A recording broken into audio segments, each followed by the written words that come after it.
Today I will show you how to disable the dial pad sounds when you are dialing a phone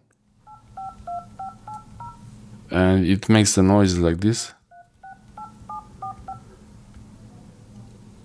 You might have this setting enabled in the sound settings on your Android phone.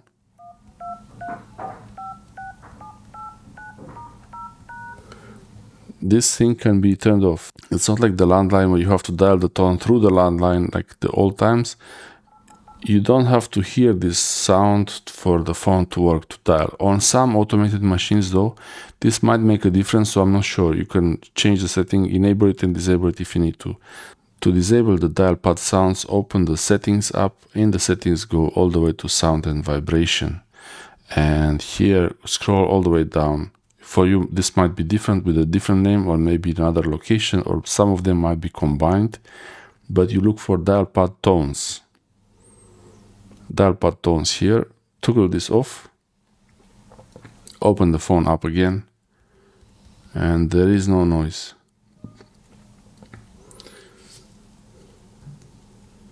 You can type as much as you want and then press call and it will still work as normal. Thanks for watching. Okay.